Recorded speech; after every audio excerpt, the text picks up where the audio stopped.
కానీ పట్టభద్రులు అంటేనే degree educated people, వాళ్ళకు కూడా కులం వర్తిస్తుందా? కుల రాజకీయాలు చేయడం, ఇక్కడ కూడా సపరేట్ చేయడము చెత్త బాధ. ఇక్కడ ప్రెస్ క్లబ్ లా వరంగల్ ప్రెస్ క్లబ్ నే పెట్టారు బాజాప్తా. అయితే వాళ్ళని చూస్తే నాకు సిగ్గు అనిపించింది. మీరు పట్టభద్రులు, మీరు విశాలంగా ఆలోచించాలి, మీ విశాలమైన ఆలోచనలు మీరు ఉండాలి. ఈరోజు క్యాట్స్ కమ్యూనిటీ దీంతో మీరు డివైడ్ చేసి మీరే పట్టభద్రులు, మీరేమిది అట్లా ఆలోచిస్తుందంటే వాళ్ళు చాలా చిన్న మెంటాలిటీ. ఆ టైంలో ఆలోచిస్తుంటే చిన్న మెంటాలిటీ. ఈరోజు అందుకనే నేను ఒక డోర్ ఓపెన్. ఈరోజు రీజనల్గా నేను గెలిచింది అనుకో సావ్య గారు, రేపు చాలా మందికి డోర్స్ ఓపెన్ అవుతాయి పాలిటిక్స్ లో. చాలా మందికి ఒక పాంప్లెట్ మిమ్మల్ని ఒక ఎగ్జాంపుల్ గా తీసుకొని చాలా మంది ధైర్యం చేసి ముందరకు వస్తారు. అంతే. నేను ఒకటే చెప్తే, ఎప్పుడు మీరు పెట్టే పెట్టుబడి, మీ పెట్టుబడి ఎట్లా పెట్టాలంటే బలమైన మేనిఫెస్టో ఉండాలి, పేపర్ కూడా బలంగా ఉండాలి. చింపినా చిరగద్దు అంతే. మీకు గుర్తు చేయాలి మాటి మాటికి. ఏం సార్ జడ్సన్ గారు కౌన్సిల్లోకి వచ్చి ఏం మాట్లాడుతున్నారు ఏంటి? నేను ఒక 50,000 ప్రతులు పంపిన. అసలు ఏముంది సార్ ఈ మేనిఫెస్టోలో, ఒకసారి మీకు చెప్తారా? దీనికి ఫస్ట్ మేనిఫెస్టో డబల్ ఉండే, ఇది సింబల్ వచ్చినాక నేను సింగల్ చేసిన. అంటే డబల్ ఆల్రెడీ మీకు ఆన్లైన్ లా కొన్ని లక్షలు పోయినాయి, ఆఫ్లైన్ లో ఒక 50,000 కొట్టించిన, ఇవి ఒక 50,000 కొట్టించిన. అంటే వాళ్ళ చదవడానికి ఈజీగా ఉండాలని ఆల్రెడీ వాళ్ళు చదివిండ్రు కాబట్టి, మీరు కూడా ఛానల్లో చదివిండ్రు, నేను కూడా చదివి వినిపించిన. ఇందులో నేను 5 పిల్లర్స్ తీసుకున్నా. ఈ 5 పిల్లర్స్ తయారు చేసిన వాళ్ళు ఎవరు తెలుసా? ఈ తయారు చేసిన మనిషి ముఖం ఇవాళ దాకా నేను చూడలే. నిజమా? ప్రామిస్. ఇవాళ దాకా నేను సుమారు ఆయనే చేసిండు, ఆయన పరిచయం లేదు, ఆయన నేను ముఖం చూడలే. నా నంబర్ ఎక్కడో గ్యాదర్ చేసిండు. బ్రదర్ పేరు విజయ్, ముఖం తెలియదు కాబట్టి బ్రదర్ పేరు విజయ్.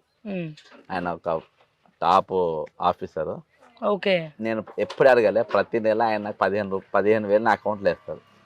నాకు అది అవసరం ఉన్నా లేకున్నా, ఎలక్షన్ తిరుగుతున్నావు అంటే ఎలక్షన్ అని చెప్పేసి మేనిఫెస్టో ఈ పిల్లర్స్ తయారు చేసింది.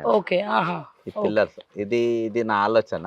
నా ఆలోచన ఆయన చెప్తే, ఇగో ఇట్లా 5 పిల్లర్స్ చేద్దాం బ్రదర్, 5 పిల్లర్స్ ఇది అని చెప్పేసి దాన్ని కొంచెం కలరింగ్ చేసి ఆయన ఇది చేసిండు. ఈ సబ్జెక్ట్ అంతా మనం పిక్చర్ లా ఇన్ని రోజులు మన ఫీల్డ్ మీద తిరిగిన దాని మీద మన ఆధారం చేసుకొని తయారు చేసింది. మీరు అంటే ఎక్కువ కష్టపడ్డారు, ఎట్లా ఎక్కువ కొట్లాడినరు, ఏది నిరుద్యోగుల గురించి కావచ్చు, స్టూడెంట్స్ గురించి, యూనివర్సిటీల గురించి, కాలేజ్ల గురించి, స్కూల్స్ గురించి, వాట్ నాట్, చాలా అంశాల గురించి మీరు మాట్లాడిన. ఆఖరికి ఆరోగ్య శాఖ గురించి కూడా మీరు ఎన్నో మాట్లాడారు. సో మీకు క్లియర్ గా తెలుసు ఏం చేయాలా, ఏం కావాలా అసలు సొసైటీకి అనేది మీకు క్లియర్ గా తెలుసు. ప్రధాన అంశాలు 2 చెప్పండి, మీరు ఏం చేద్దాం అనుకుంటున్నారు? ఒకటి విద్యా వైద్యం. విద్యా వైద్యం అంటే ఇవాళ కూడా మొన్న 21 ఇవాళ అయ్యో అందుకని పెద్ద అంటే ముఖ్యమంత్రి మీద నేషనల్ హెచ్ఆర్సీలో కంప్లైంట్ ఇచ్చిన. ఎందుకు ఇచ్చిన అంటే విద్య మీద ఇలా వైద్యం ఉంటుంది నాకు ఫస్ట్ ఆరోగ్యం ఉంటుంది, ఆరోగ్య సంరక్షణ. గాంధీ వరంగల్ ఎంజిఎం మహాత్మా గాంధీ పేరు, మహాత్మా గాంధీ మెమోరియల్ హాస్పిటల్ వరంగల్.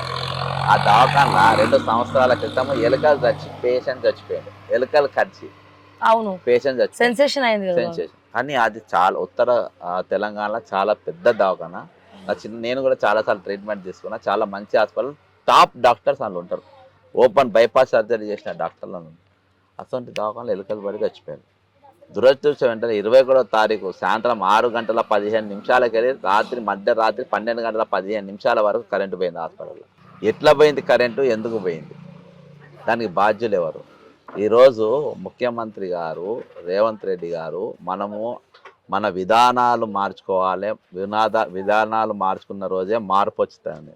మార్పు కోసం అనేది మన కాంగ్రెస్ పార్టీ అనేది స్లోగన్. కరెంటు కావాలనే తీసేస్తున్నారు, కొంతమంది బీఆర్ఎస్ కి సంబంధించిన వాళ్ళే ఉన్నారు. సో కావాలని టార్గెట్ చేయడానికి తీసేస్తున్నారు, బ్యాడ్ నేమ్ తీయడానికి అని చెప్పి అంటా ఉన్నారు. వాస్తవం అది నీ చాతగాంతనం అంటారు. అవి ఆ ఆరోపణలు నేను ఒప్పుకొని దాన్ని. ఈరోజు నీవు వాళ్ళు తీసేసిండ్రు, ఓకే. ముఖ్యమంత్రి గారు మీరు ఏ రోజైనా ఒక ఉస్మానియా హాస్పిటల్ లోపలికి మీరు వెళ్ళి తిరిగినరా? ఒక గాంధీ హాస్పిటల్ లోపలికి పోయి తిరిగినరా? వరంగల్ వరంగల్ కింద సార్లు వచ్చిండ్రు ఎన్నికల కోసం, ప్రచారం కోసం. ఒక్కసారి ఆ గాంధీ ఎంజిఎం హాస్పిటల్ ఎట్లుందో మీరు లోపలి పోయి చూసిండ్రా? ఈరోజు దాని ఆపోజిట్గా ఉన్న సెంట్రల్ జైలును కూలగొట్టి అది కుదబెట్టి ఈరోజు పైన దాని మీద మల్టీ స్పెషాలిటీ హాస్పిటల్ కడుతుండ్రు.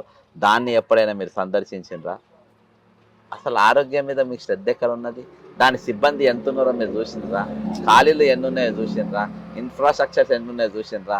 అలా సిటీ స్కాన్లు పనిచేస్తున్నాయా లేదా మీరు చూసిండ్రా? మీరు ఏం చూసిండ్రు మీరు ఇవాటి వరకు?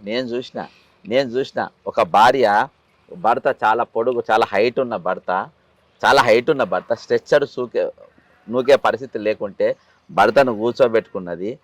అది ఇట్లా ముందుకి ఇట్లా వస్తే కాలు ఇట్లా పైకి లేస్తుంది, ఆయన కాళ్ళు రాకుండా పోతున్నాయి.